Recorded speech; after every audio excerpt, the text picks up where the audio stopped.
Hey guys, tonight we are going back to a story that was almost forgotten. A whisper from the deepest past, tucked away in shadows deemed too dangerous for open light. So dim the lights. Maybe let the room go quiet enough to hear your own breathing. Let's drift into the desert together, into the high mountains, and then beyond the stars. Drop a comment telling me where you are in the dark right now. I like to picture these stories stretching across time zones while you drift towards sleep, connecting us all in this quiet exploration of what might have been. Imagine, for a moment, that the very foundations of our understanding, the sacred texts we hold dear, have a crack in them. A tiny, almost imperceptible fissure, but one that, if you peer closely, reveals an entire hidden world. What if the first words humanity ever wrote weren't just simple observations, but desperate attempts to record a world that had already ended, or a truth too vast for ordinary minds to grasp? Tonight we're going to explore such a crack, a forgotten narrative that was deliberately removed from the grand tapestry of sacred history. Picture yourself in a museum archive late at night. The air is still, thick with the scent of old paper and dust. You pull on cotton gloves and lift one of these tablets. Not made of clay, but of aged parchment. Its surface brittle, the ink faded but still stubbornly clinging to life. This isn't just any text. It's a story that challenges the very narrative we thought we knew. The story begins in a place most of us are intimately familiar with, even if only through echoes and fragments.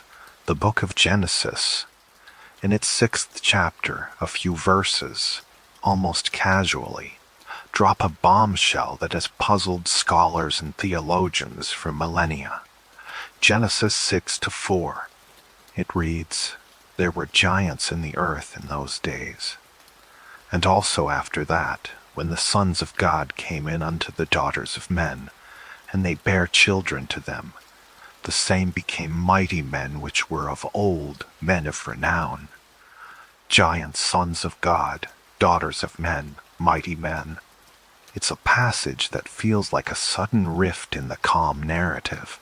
A brief, startling glimpse into a world far stranger than the Garden of Eden or the flood of Noah. The Bible, in its usual concise manner, offers no further explanation. Who were these sons of God? What kind of beings were they? To cross such a fundamental boundary with humanity. And these giants, these Nephilim, what did they truly represent? The silence that follows these verses in the canonical Bible is deafening. It's a void, a missing chapter, a deliberate omission. It's as if the grand biblical narrative suddenly hit a corrupted file, skipped a few crucial pages, and then resumed, pretending nothing extraordinary had just happened. But the question lingers, a faint echo in the quiet corners of our minds. What was so important, so unsettling, so utterly other, that it had to be excised from the primary account? This is where our journey truly begins.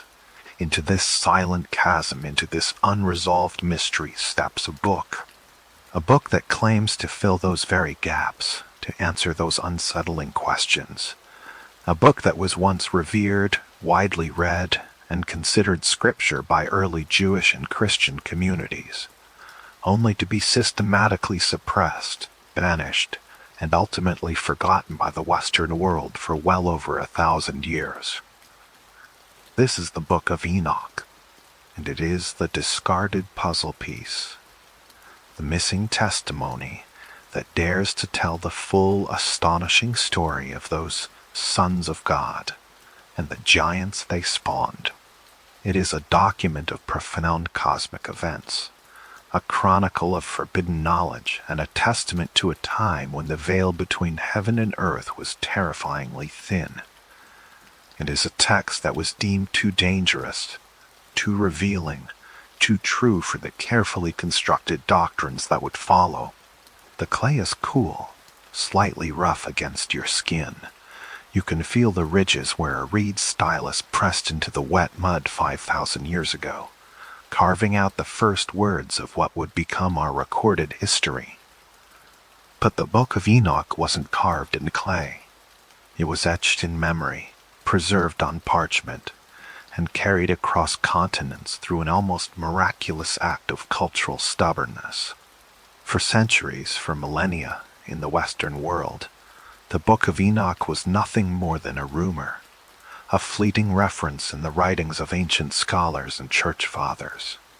Jerome, Augustine, Tertullian, Tobin, they all knew of it, some even quoted it, but ultimately it was deemed apocryphal, non-canonical, a text to be shunned.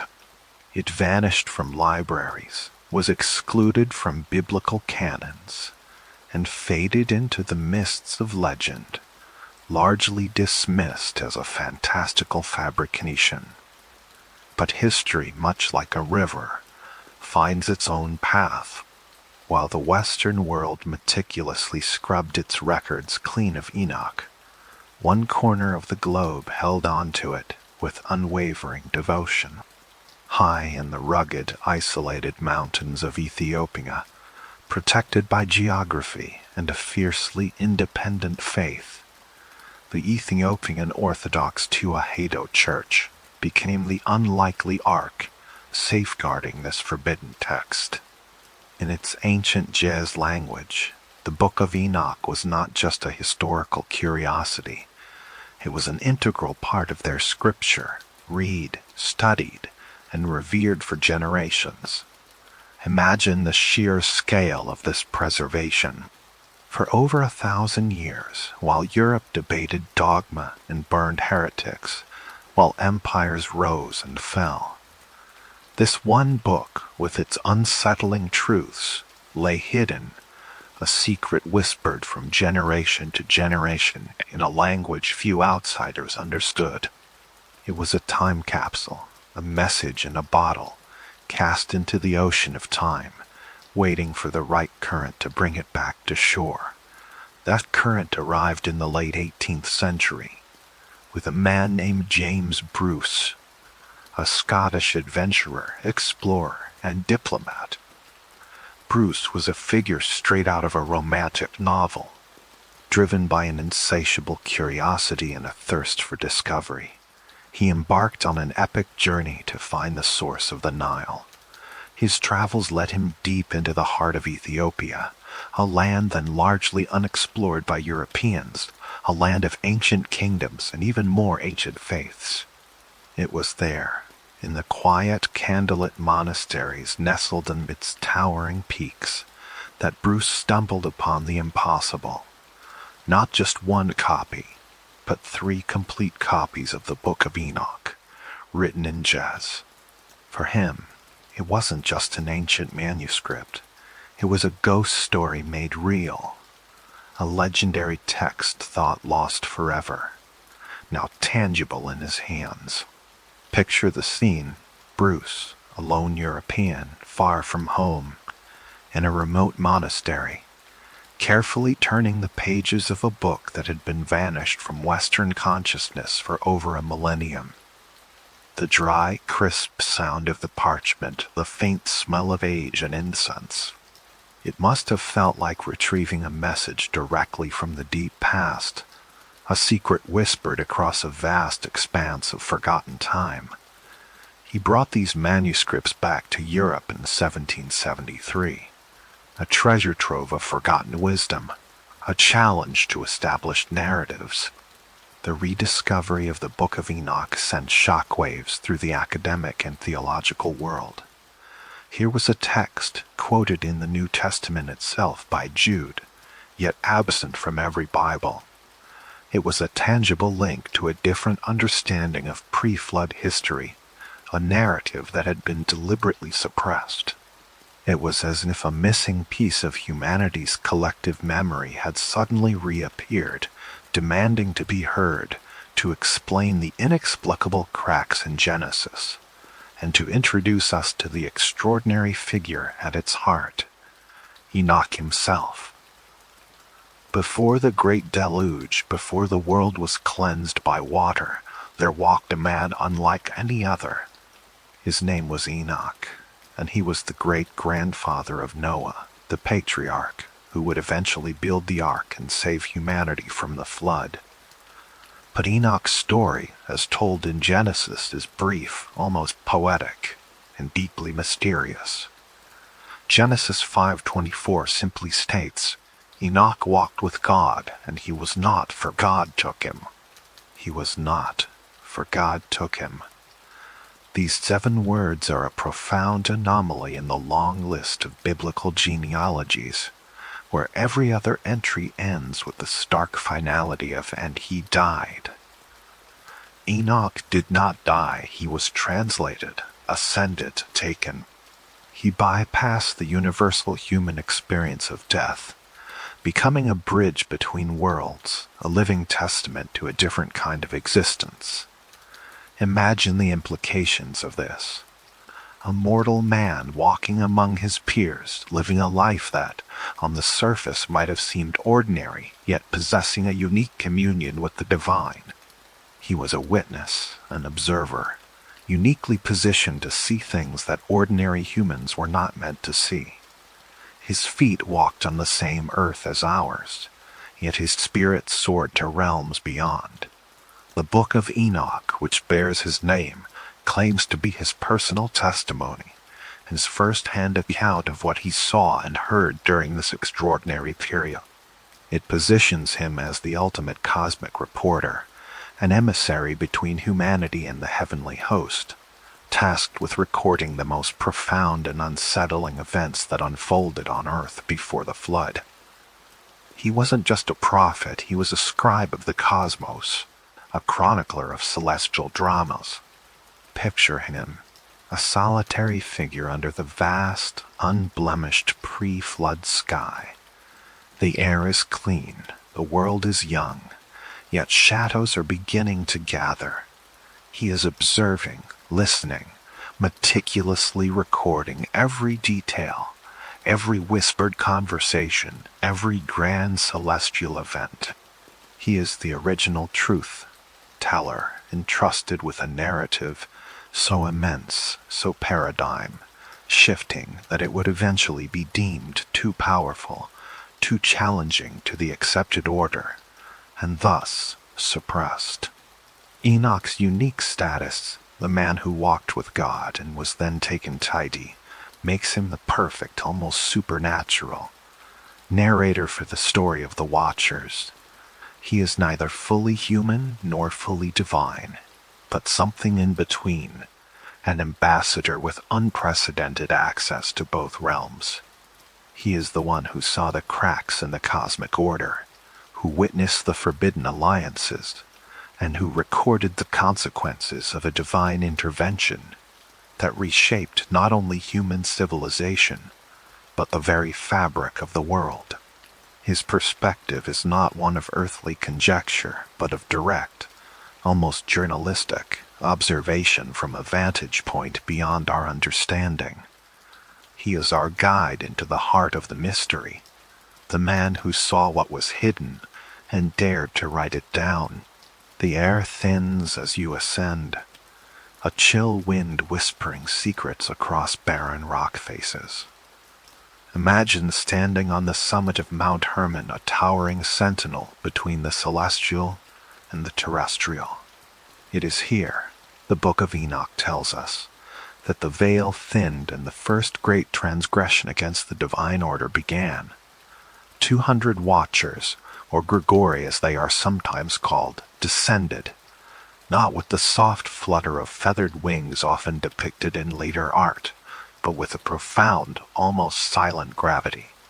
They were the shining ones, beings of immense presence, their forms perhaps luminous, their eyes holding the depth of forgotten stars.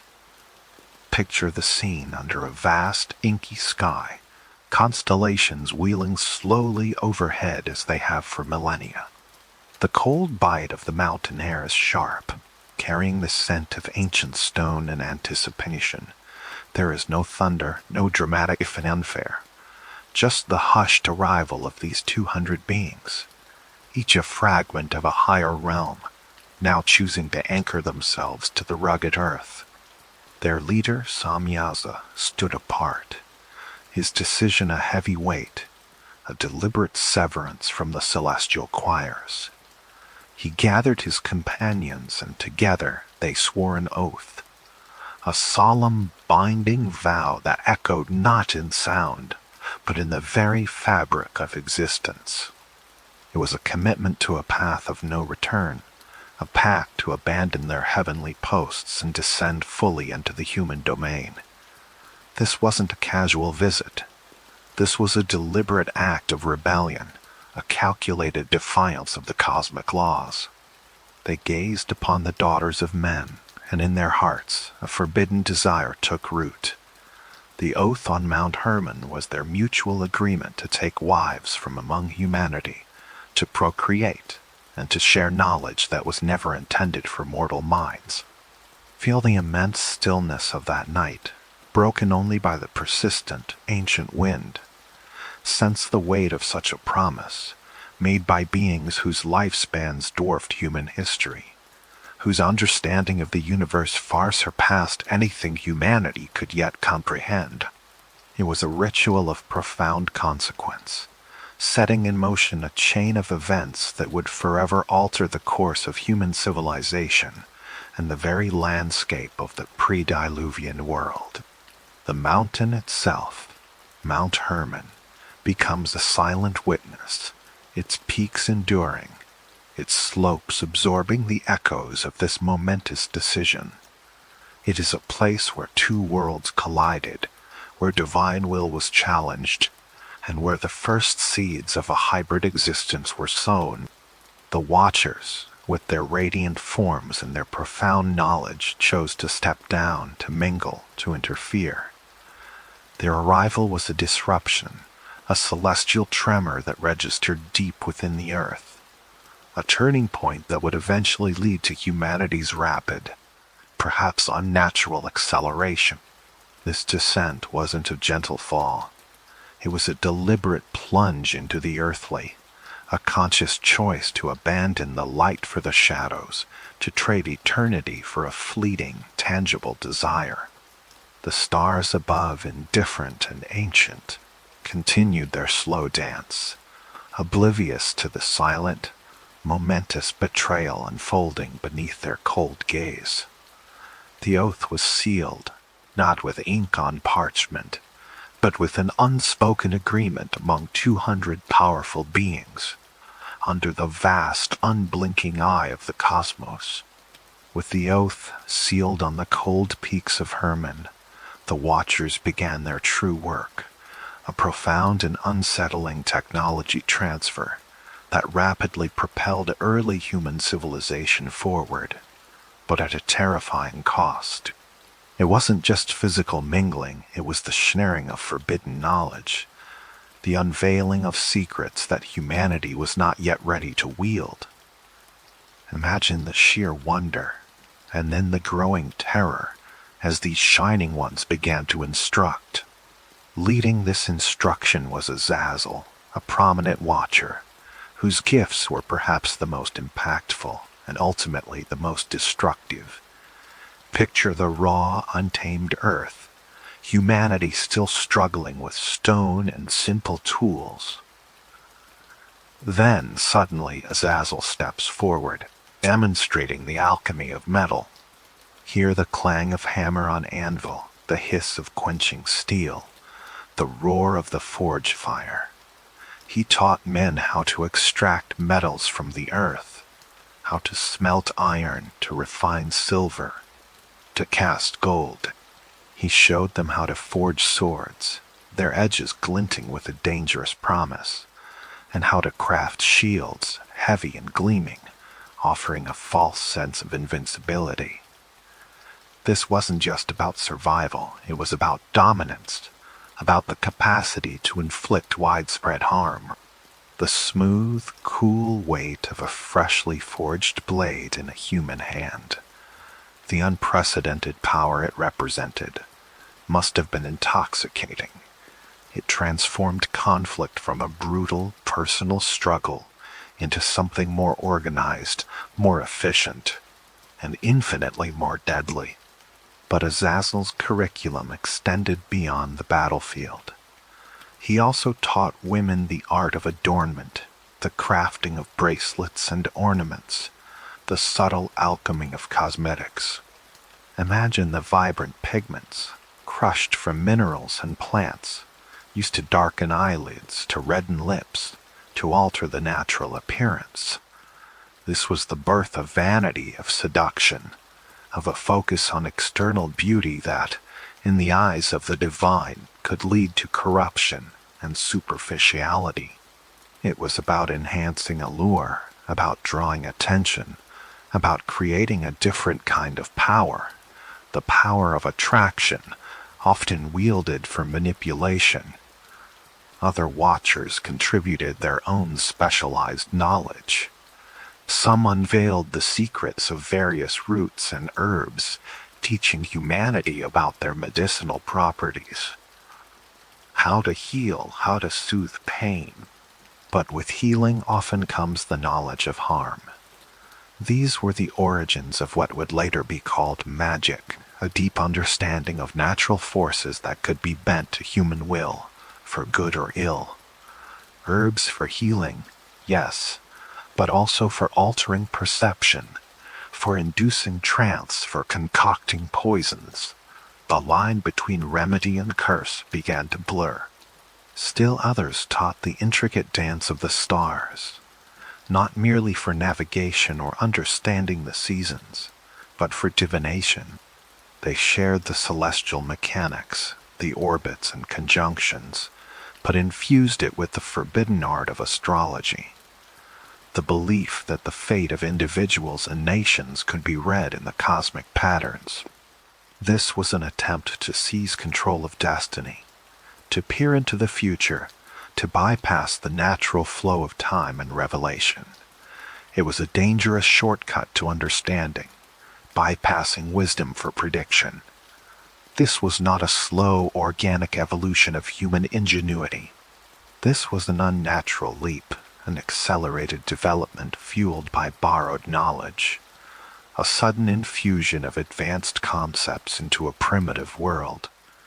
Humanity, unprepared for such power, began to wield these new technologies and insights without the necessary ethical framework. The gifts of the Watchers were not benign. They were the seeds of arrogance, greed, and destruction. The tools for protection became tools for conquest. The arts of beauty became instruments of vanity.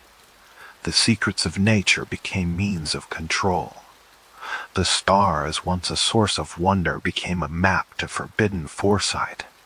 The earth, once a simple provider, now yielded its metals for war and its herbs for both healing and poison.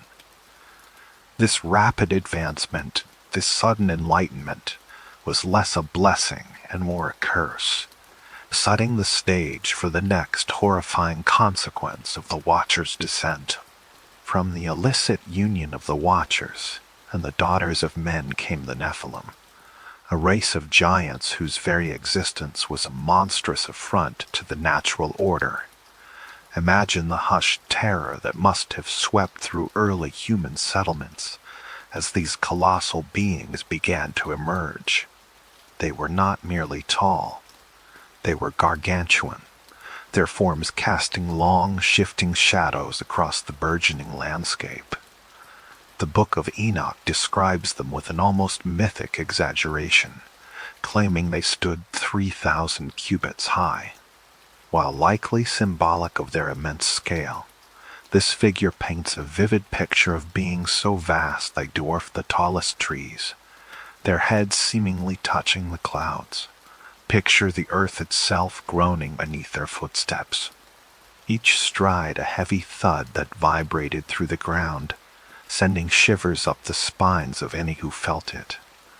Their voices, when they spoke, must have rumbled like distant thunder, an unsettling bass note in the symphony of the world. These were not gentle giants. They were born of a forbidden lust, a hybrid species with an insatiable hunger that quickly became the bane of humanity. The Nephilim began to devour everything.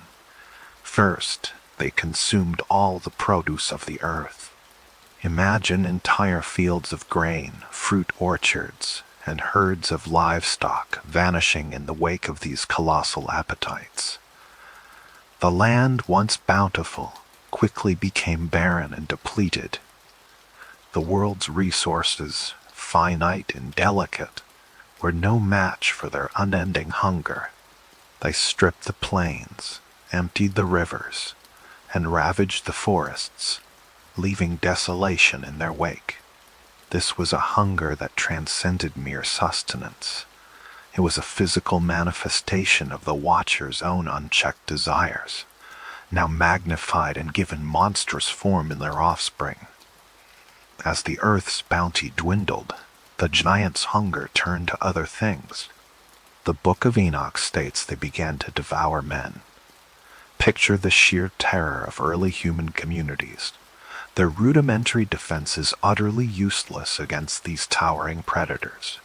The Nephilim hunted, seized, and consumed humanity, not out of malice perhaps, but simply to satiate an unending, gnawing emptiness. The fear must have been palpable, a constant, low hum beneath the surface of daily life. Children would vanish, entire families would disappear, and the collective memory of a once peaceful coexistence with nature would be replaced by the chilling reality of being prey. This was a story of genetic pollution, a contamination of the human lineage with something utterly alien and destructive. The hybrid nature of the Nephilim was a distortion of creation, a dark reflection of the Watcher's transgression. They were creatures out of place, out of scale, and out of control. Their very existence was a disruption, a destabilizing force that tore at the fabric of the pre-Diluvian world. The land was not only physically consumed, but also spiritually defiled by their presence and their actions. The once harmonious balance between humanity, nature, and the divine was shattered, replaced by a brutal hierarchy where giants reigned supreme, and humanity lived in constant dread, facing an existential threat unlike any before or since. The world was becoming a reflection of the chaos that birthed these monstrous beings, echoing their progenitors' defiance in a terrifying, tangible form. The earth itself began to groan. A deep, resonant sound, like the ancient stones of a forgotten mountain range shifting beneath a colossal weight. The Nephilim, these monstrous offspring of Watcher and human, grew beyond all proportion. Their hunger an insatiable void. They had consumed all the produce of the land, stripped the forests bare, and drained the rivers dry. But their hunger did not cease. It merely sharpened, turning its gaze to the very source of life around them. First, they turned on humanity. The gentle farmers, the quiet weavers, the children playing in the dust sevened, all became sustenance for these giants. Imagine the terror, the desperate, silent screams that never reached the sky, as entire villages were emptied, swallowed by shadows that moved with the speed of thunder. The land was stained crimson, not just from war, but from a relentless, systemic consumption. The very ground became slick with the evidence of their monstrous appetites. And then, when humanity was dwindling, when the cities lay desolate and the fields barren, the giants turned on each other. A terrifying internecine war of colossal beings. The earth trembled not just from their footsteps, but from the impact of their bodies, the rending of their flesh, the guttural roars that echoed across continents. This wasn't chaos for chaos's sake. This was a tragic inevitability, a grotesque perversion of life itself. The Watchers' experiment, their forbidden love, had birthed a plague that consumed its own. The groaning of the earth wasn't a metaphor.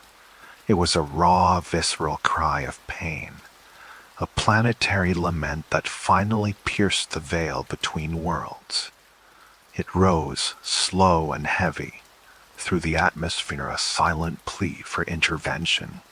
High above the ravaged world, far beyond the bruised and smoke-filled clouds, the archangels watched.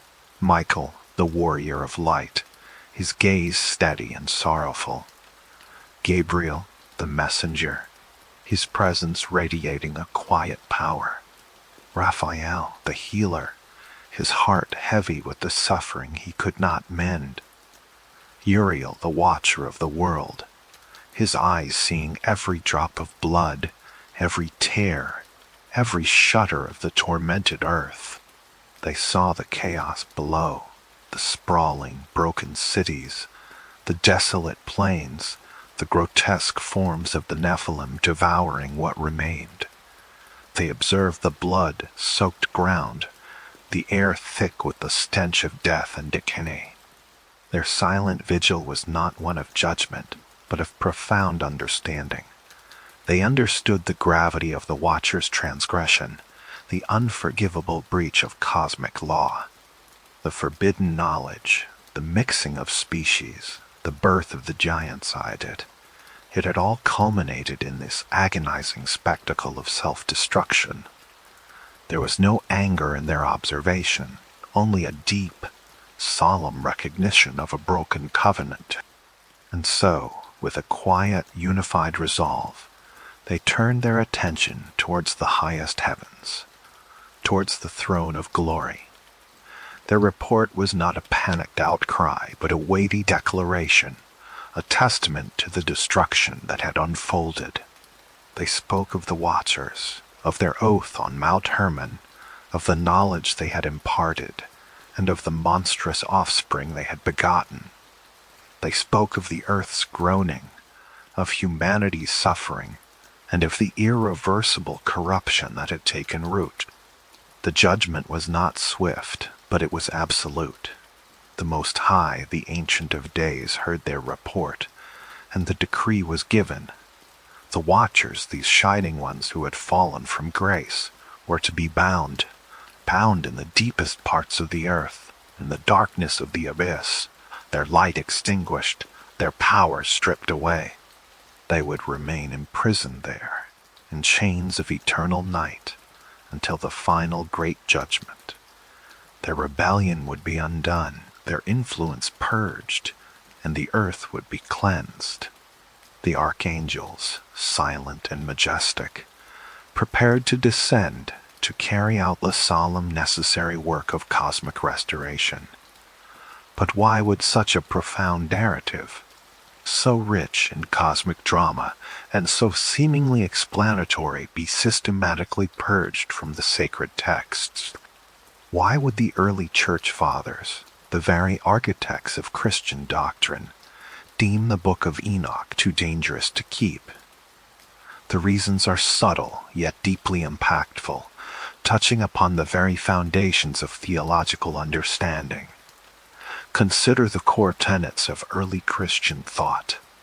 The concept of human free will and the responsibility for sin residing squarely within humanity's choices was paramount. The Book of Enoch, however, presented a radically different origin for evil. It shifted the blame, or at least a significant portion of it, away from human frailty and onto external forces, the direct intervention of rebellious angels.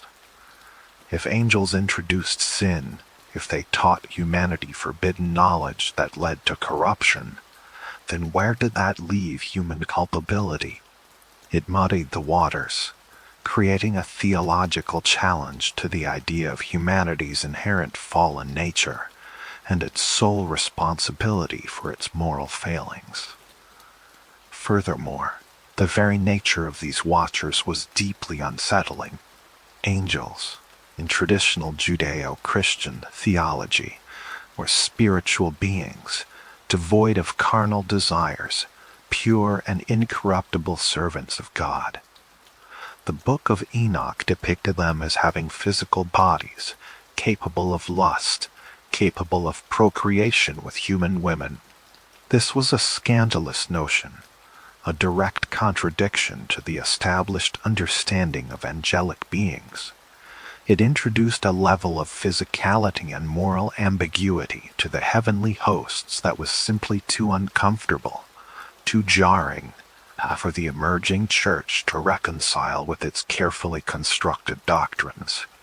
The book also gave a detailed, almost encyclopedic account of forbidden knowledge, metallurgy, cosmetics, astrology, herbalism. It portrayed these as gifts from fallen angels, rather than human discoveries or divine inspiration. This perspective could be seen as undermining the sanctity of knowledge itself, or at least questioning the source of human innovation.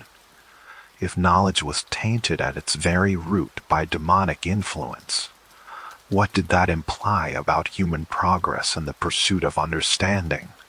So, the decision to exclude the Book of Enoch was not arbitrary. It was a calculated theological choice. It was too disruptive, too challenging to the established narrative of sin, free will, and the nature of angels. It presented a truth, or at least a version of truth, that was simply too dangerous to keep within the accepted canon. It was a story that, if allowed to stand, would force a complete re-evaluation of humanity's place in the cosmic order and the very origin of evil itself. A truth that was perhaps too complex, too unsettling, for the faithful to fully grasp without risking widespread confusion or even heresy. Imagine a journey not through earthly landscapes, but through the very fabric of existence, guided by a man who did not taste death.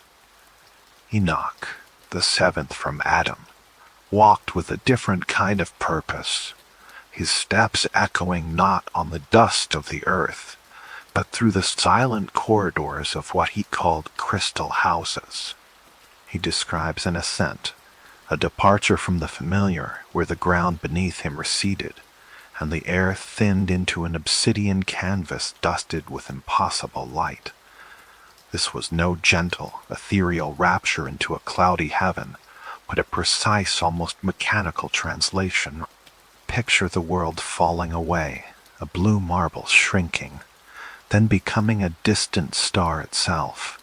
The silence of the void embraces you, a profound quiet broken only by the hum, a low, resonant vibration that seems to emanate from the very structure that carried him. It wasn't a chariot of fire, but something far more deliberate, more engineered. He was taken to a place of immense scale and alien design, a construct that defied human architecture and natural form. He spoke of structures built entirely of crystal, houses that gleamed with an inner light, not reflecting the sun, but generating their own soft luminescence. Imagine touching a wall that feels cool and smooth, yet pulses with an unseen energy, a gentle thrumming beneath your fingertips. The air within these chambers was still, yet vibrant, carrying a scent not of earth or flower, but of pure, clean starlight, perhaps ozone or something entirely beyond our sensory vocabulary. These weren't ornate palaces. They were functional, vast, and geometrically perfect, designed for a purpose beyond human comprehension. Corridors stretched into what felt like infinity, lined with these crystalline walls, reflecting and refracting the internal light into endless patterns. There were no shadows here, only a pervasive, even glow that illuminated every surface without glare.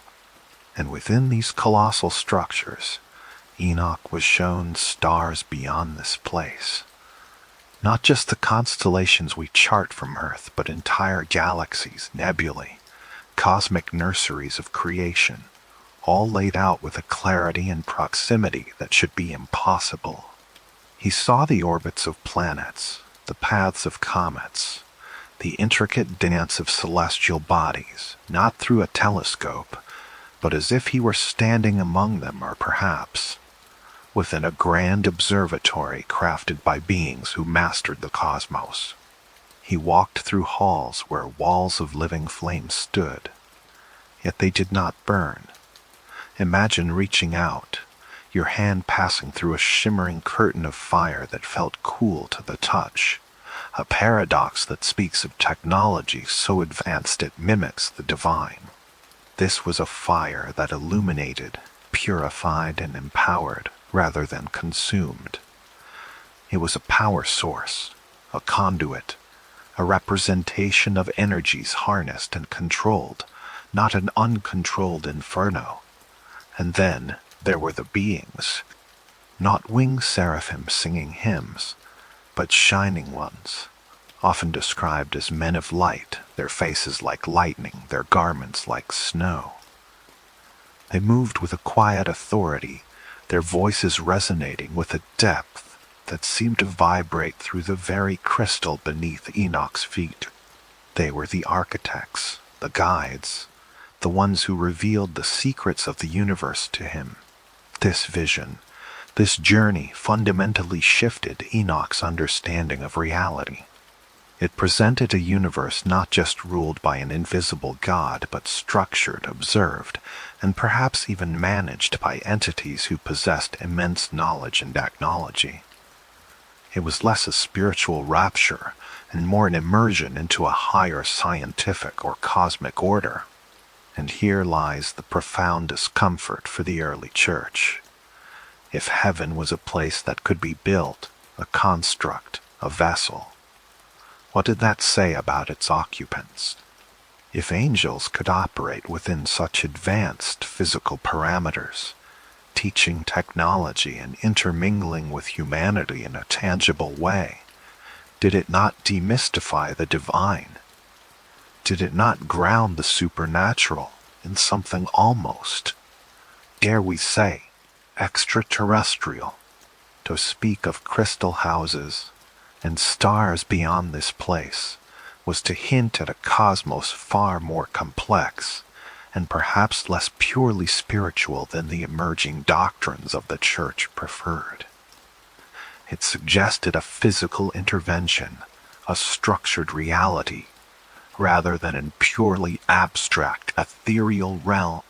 This knowledge, presented as ancient history and prophecy, was too dangerous. It introduced questions about the nature of God, angels, and humanity's place in the universe that challenged the very foundations of faith as it was being codified. It was a secret best left buried in the sands of time, or rather, in the remote monasteries of Ethiopia. This journey to the crystal houses was not merely an observational tour. Enoch was taken there to be shown the tapestry of time, to witness not just the past, but the unfolding future. His book, therefore, became a profound work of prophecy, a testament to the cycles of existence, the ebb and flow of cosmic justice. It wasn't just a record of the Watcher's transgression and the Nephilim's rampage. It was a blueprint for what was to come, a sweeping vision stretching from the earliest days of creation to the ultimate reordering of the cosmos. He saw the Great Flood, not just as a devastating event, but as a necessary purification, a reset button pressed on a corrupted world. He described the waters rising not as an act of arbitrary wrath, but as a cleansing, a tear in the fabric of a world gone awry, allowing it to be rewoven. He saw the earth groaning under the weight of injustice, and understood that such an outpouring of sorrow could only be met with a deluge of renewal. But Enoch's gaze extended far beyond that primordial catastrophe. He peered into the distant future, foreseeing the coming of the elect one, the Son of Man, a figure of cosmic importance, who would bring ultimate judgment and usher in an era of righteousness. This prophetic thread, woven into the ancient text, connects directly to later biblical prophecies, making Enoch's work a precursor, a foundational stone in the edifice of messianic expectation. It spoke of a time when the scales of justice would finally balance, when the watchers would face their eternal confinement, and when humanity, refined through trials, would inherit a renewed earth. He painted vivid pictures of the final judgment, not as a terrifying, chaotic end, but as a majestic, orderly process of cosmic rebalancing. Imagine a vast court, not of men but of light and truth, where every deed, every thought, every whisper of injustice echoes through the crystalline halls of time. The watchers, once proud and defiant on Mount Hermon, would be brought forth, their arrogance stripped away, their fate sealed in the deep abyss. And beyond the judgment, Enoch saw a new heaven and a new earth, a world restored to its pristine state, free from the corruption of forbidden knowledge and the stain of giants' blood, a place of unending peace, where righteousness would dwell, and where the light of the divine would shine unhindered. It was a vision of ultimate restoration, a promise of eternal harmony, a complete cycle from creation to corruption to glorious rebirth. This cross-temporal perspective, stretching across millennia, offers a profound sense of scale. Our individual lives, with their fleeting joys and sorrows, are but a whisper in the grand narrative Enoch witnessed. Our struggles, our triumphs, are momentary ripples on an ocean of time that spans epochs. To contemplate such vastness can be both humbling and incredibly freeing. It allows the small anxieties of the present to recede, placing them within a larger, more enduring context. The ancient words, diligently recorded by Enoch and faithfully copied by scribes through the ages, even when their full meaning was obscured, carry the resonance of eternity. They speak of patterns, of cycles, of an underlying order that governs all things. They whisper that nothing is truly lost, that every action has its consequence, and that justice, though sometimes delayed, will ultimately prevail. This deep, comforting rhythm of cosmic law can lull the restless mind, inviting a quiet surrender to the flow of time itself. Enoch's role as a scribe, a diligent recorder of these profound visions, underscores the human yearning to preserve, to transmit, to ensure that knowledge, whether forbidden or revered, is not swallowed by oblivion. He bore witness, not just to events, but to the very blueprint of existence, offering a perspective that transcends the immediate and embraces the eternal. And in doing so, he created a book that, even in its banishment, continues to resonate, a silent, persistent echo across the ages.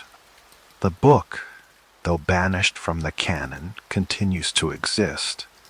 Its words, once considered too dangerous, too unsettling, still whisper from dusty pages. And the truth it unveiled, the truth about the watchers, about the crystal houses, about the forbidden knowledge, cannot be entirely erased. It lingers, a persistent shadow at the edge of our collective memory, a question mark etched into the very foundations of our myths.